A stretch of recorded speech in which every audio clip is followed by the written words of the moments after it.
Imagine this. Bangalore, late 1970s. The roads are quieter. The city is not yet the startup capital the world will one day know.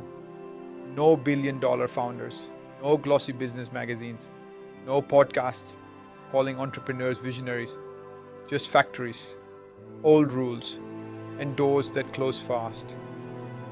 A young woman walks into rooms carrying something rare: training, discipline, scientific skill. She has studied zoology. She has traveled to Australia. She has learned brewing science at Ballarat. She has done what she was told would make her valuable. And yet the men across the table barely see her qualifications. They see her gender first. They tell her the brewery floor is no place for a woman. They tell her male workers will not listen. They tell her, politely or bluntly, that she does not belong. So now imagine the silence that follows.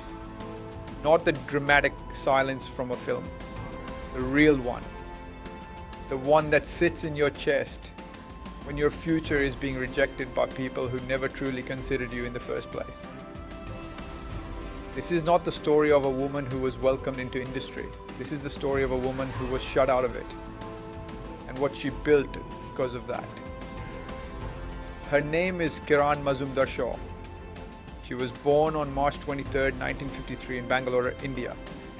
Her father, Rajendra Mazumdar, was a brewmaster at United Breweries. At home, brewing was never described as just beer. It was biology. It was fermentation. It was systems, timing, temperature, chemistry. So while other children heard safe career advice, Kiran grew up hearing about enzymes, yeast, and transformation. She was bright, curious, restless. The kind of child who wanted to know how things worked beneath the surface. Her father saw that. And then he said something radical for that time. You should become a brewmaster. That sentence sounds simple now. Back then, it was almost an act of rebellion. And that is how some of the biggest stories begin. Not with applause, with dismissal. Not with open doors, with people confident enough to tell you where you do not belong. Kiran studied zoology at Bangalore University. Originally, she had thought about medicine. But life does not always open the door you expect. Sometimes it redirects you toward the work you were built for. She then went to Australia and trained in malting and brewing at Ballarat College, then linked with the University of Melbourne. She was the only woman in her brewing course, and she did not merely survive it. She topped the class. Think about that. A young Indian woman in the 1970s, in a field dominated by men, in another country, mastering a science most people around her could barely explain. She returned to India with every reason to believe competence would be enough. It was not. One brewery rejected her, then another, then another.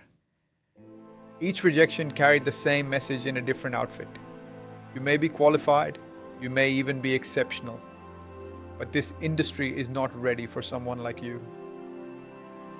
That kind of rejection is dangerous, because when it happens often enough, it does not just attack your plans. It attacks your sense of place in the world. It whispers, maybe they are right. Maybe there is nowhere for you to go. Maybe all that effort was a mistake. Many people break there, not because they are weak, because repeated rejection is heavy. It is exhausting to keep proving your worth to rooms already committed to misunderstanding you. But Kiran did not disappear. She stayed with the science. In 1978, she met Leslie Auchincloss, an Irish entrepreneur from Biocon Biochemicals. He wanted to build an Indian venture focused on industrial enzymes. Not glamour, not headlines, enzymes. Tiny biological catalysts that speed reactions and quietly make industries possible. Brewing, textiles, food processing, manufacturing. To most people, it sounded too technical to be exciting. To Kiran, it sounded like a door. So she took it, and in that decision, future shifted. Not loudly, not dramatically, quietly, the kind of shift that only becomes obvious years later, when the world finally catches up. No one in that moment could fully see it. The industry that had rejected her was unknowingly pushing her toward a much larger stage. If she had been comfortably hired, history may have stayed small. Biocon India began in 1978 in the garage of her rented house in Bangalore. Not a gleaming research center, not a polished corporate headquarters, a garage. The starting capital was about 10,000 rupees, a tiny amount.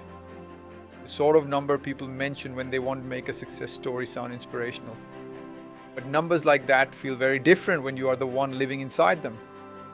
Because small capital means fragile hope. It means every purchase matters. Every delay matters. Every mistake matters. Banks were hesitant. Investors did not understand biotechnology. Potential employees were unsure about joining a startup led by a young woman. Even credibility had to be built from scratch. So Kiran became everything at once: scientist, operator, salesperson, letter writer, problem solver, factory mind, founder. She handled fermentation work, she dealt with logistics, she wrote to overseas customers, she fought for trust in markets that had never heard of her. And she did it while carrying the invisible burden many first-time founders know well. The burden of pretending you are less afraid than you really are. That is what documentaries often skip. The loneliness, the evenings when the garage goes quiet, when everyone else seems to have stable careers, recognizable titles, sensible lives, and you are standing inside uncertainty, trying to convince yourself this strange little beginning is not foolish. Biocon's early work focused on industrial enzymes for export. These were not flashy products, but they were technically demanding. And with every order fulfilled, the company proved something important. World-class science did not have to come only from wealthy Western economies. It could come from India. It could come from a woman no brewery wanted to hire. It could come from a garage. That contrast is the heartbeat of this story. The same world that questioned whether she could manage a factory floor would one day watch her build an entire industry. That early season matters, because before Biocon became a symbol, it was simply survival mixed with stubbornness. And survival, repeated enough times, becomes momentum. It forces. The breakthrough did not arrive all at once.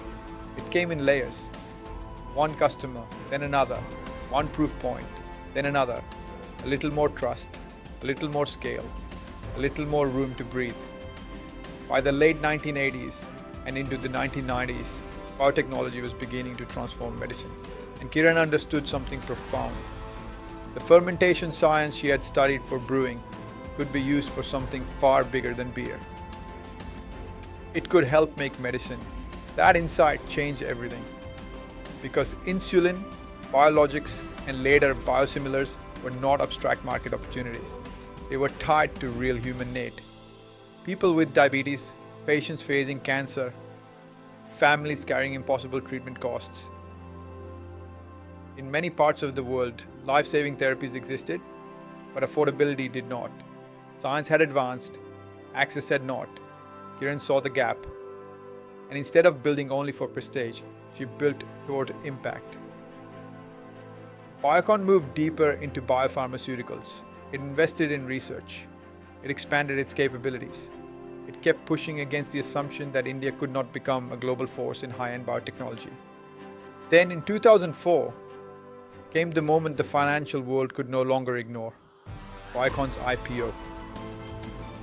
The company made a stunning stock market debut and crossed the $1 billion mark in market value on listing day. Pause there. A woman once told she was unsuitable for the brewery floor had built a biotechnology company valued at over $1 billion. That is not just business success. That is narrative reversal. That is history turning around and looking embarrassed. But even then, the deeper victory was not wealth. It was legitimacy, scale, access, the right to shape the future. Biocon grew into a global biopharmaceutical business, reaching patients across more than 120 countries and helping make complex therapies more accessible. The garage was gone. The mission was not. The woman they thought could not fit into industry had become one of the people redefining it. And the science she was once told to take elsewhere was now reaching the world. For millions of viewers, that is the visible triumph. But for builders, the more powerful truth is this. She stayed close to the original insight, scaled it, and refused to let other people's categories shrink her ambition. And this is where the story becomes heavier, because success stories are often told too cleanly, as if the breakthrough erases the bruises, as if scale cancels out exclusion, as if winning makes the earlier humiliation irrelevant. It does not. Somewhere inside every extraordinary rise is a graveyard of moments that could have ended it. The interview that made you feel small, the room that dismissed you, the night you doubted yourself, the version of you that almost gave up because the world kept confusing prejudice with truth. Kiran Mazumdar-Shaw built Biocon. Yes, but before that, she survived being underestimated in a way many talented people know intimately. She lived through the slow violence of not being taken seriously. That is why this story matters. Not because it ends in wealth, because it ends in proof. Proof that rejection is not always a dead end. Sometimes it is an unwanted redirection toward the work that is actually yours. Proof that being locked out can force you to build your own door, your own lab, your own company, your own future. And maybe that is where this story meets yours. Because somewhere in your life there may be a room that has already decided what you are not. A person who has mistaken their limitation for your limit.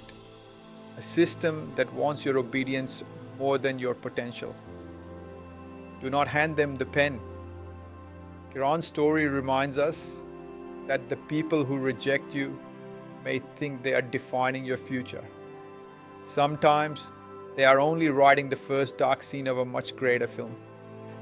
So if you are in the garage phase of your life right now, if things feel small, if the world does not yet understand what you are building, if rejection has made everything quieter than you expected, keep going.